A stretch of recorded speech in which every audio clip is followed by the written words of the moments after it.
салом шунавандагони азиз, нашри ин соатаи барномаи иттилоотии хабарҳои рӯзро мустақиман рӯи мавҷи радиои муҳоҷир мешунавед. имрӯз 14 августи 2020 сол аст.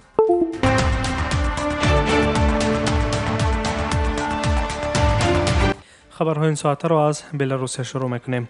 Комиссияи марказии интихоботии Беларус натиҷаҳои ниҳоии интихоботи президентиро дар ин ҷумҳурӣ эълон кард. Ҳамин тариқ дар интихоботи рӯзи 9 август баргузор шуда, сарвари феълии Беларус Александр Лукашенко 80.1% ва рақиби аслии ӯ Светлана Тихановская 10.12% раи мардумро ба даст овардаанд, менависад Белта.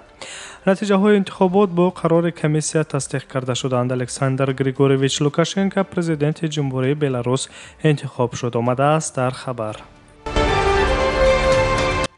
аммо идораи номзадии президент дар Беларус Светлана Тихановская эътироф кардани натиҷаҳои расмии интихобот ва пирӯзии сарвари феълӣ Александр Лукашенкоро рад кард.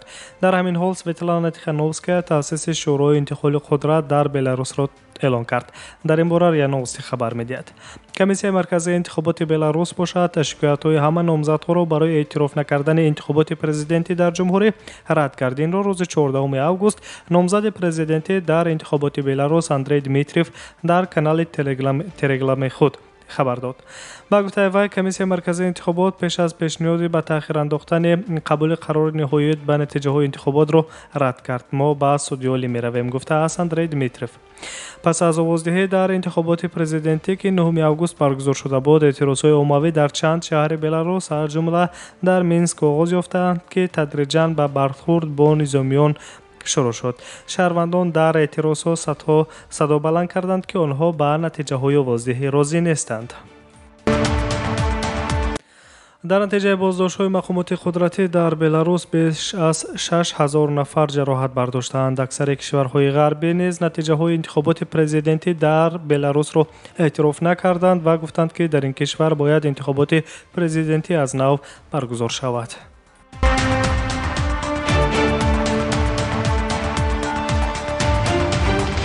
идомаи хабарҳо.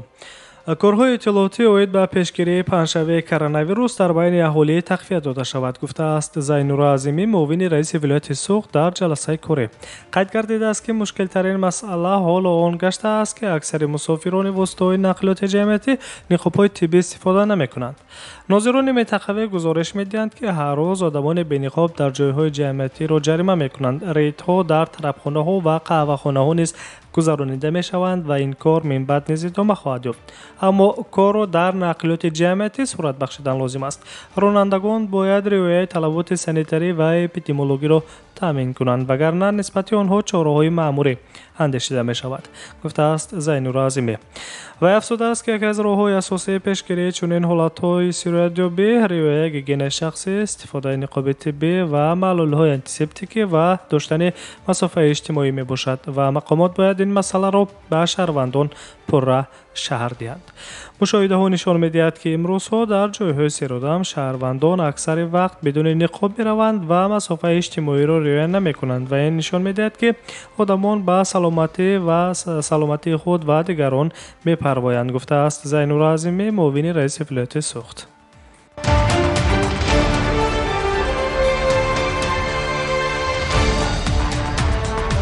муҳимтарин хабарҳои охирини Тоҷикистон ва ҷаҳонро мустақиман мешунавед. аз Тоҷикистон ба Арманистон меравем.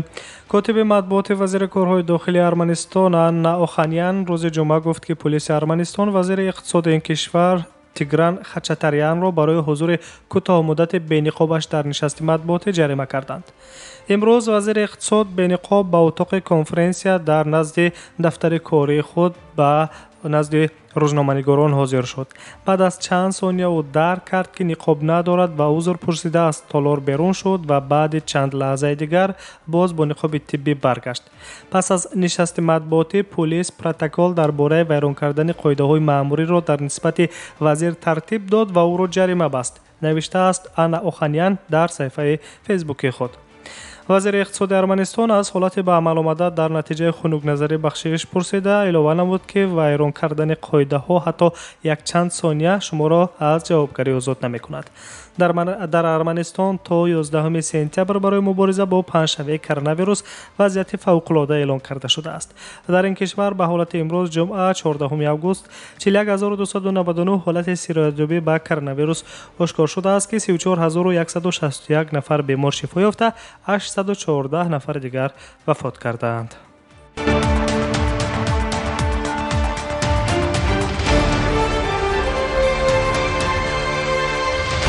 назаре низ ба Қирғизистон мекунем. суди шаҳри Бишкек қарори президенти собиқи Қирғизистон Алмазбек Отамбоевро дар робита ба озодшавии Азиз Батукаев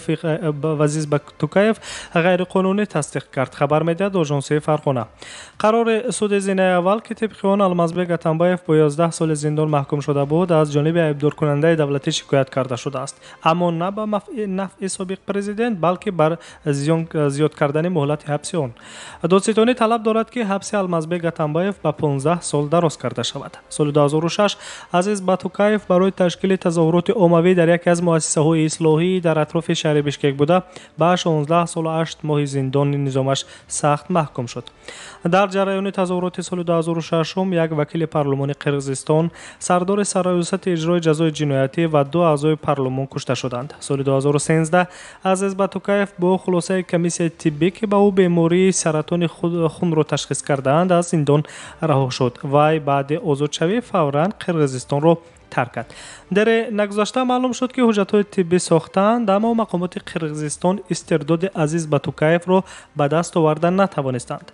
ба ғайр аз президенти собиқи Қирғизистон бо 3 нафар дар парвандаи озод кардани Азиз Батукаев ҷалб карда шуданд ки инҳо собиқ додситони кул, сардори собиқи хадамоти давлатии иҷрои ҷазо ва як духтур мебошад. Алмазбек Отамбоев аз соли 2011 то соли 2017 дар мансаби президенти Қирғизистон кор мекард ва аввалин сарвари интихобшудаи Қирғизистон шуд ки то охири муҳлати худ бидуни инқилоб тарки курсии президентӣ кард.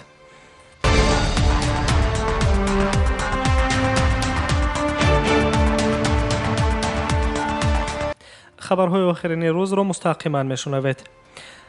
сафири Озарбойҷон дар Сербия Элдар Хасанов ки инчунин манфиатҳои Озарбойҷон дар Монтегенеро ва Босния ва Ҳерсеговинаро намояндагӣ мекард, бо гумонӣ аз худкунии маблағҳои буҷа дар миқёси калон боздошт шуд. хабар медиҳад хадамоти амнияти давлатии Озарбойҷон. дипломат инчунин дар дигар қонунвайронкуниҳо гумонбар дониста мешавад. гумонбариҳои сафир дар ҷиноят ба фаъолияти дар бахши молиявию хоҷагидории вазорати корҳои хориҷии ҷумҳурии Озарбойҷон кор карданаш рабт дорад. дар ҳоли ҳозир чораҳои фаврии тафтишотӣ бурда мешавад. гуфта мешавад дар гузориши мақомоти тафтишотии Озарбойҷон. корҳои тафтишотӣ аз он оғоз гардид ки хадамоти амнияти давлатӣ баъзе мансабдорони вазорати корҳои хориҷиро дар суистифода аз мақом ва амалҳои хилофи манфиатҳои давлат ва инчунин ришвахорӣ гумонбар донист. дар ин парванда раҳбари комиссияи тендерии вазорати корҳои хориҷии Озарбойҷон, мудири шуъбаи тиҷорат ва сардори шуъбаи ҳуқуқӣ ва консулияи департаменти консулияи вазорати корҳои хориҷии ҷумҳурии Озарбойҷон ба ҳабси пешакӣ гирифта шуданд. моҳи июл низ собиқ сафир Озарбойҷон дар Туркия, сардори раёсати консулияи вазорати корҳои хориҷии ин ҷумҳурӣ Фаик Багиров низ боздошт шуд. вай ба дуздии маблағҳои буҷа, суистифода аз мақом ва ришвахорӣ муттаҳам мешавад.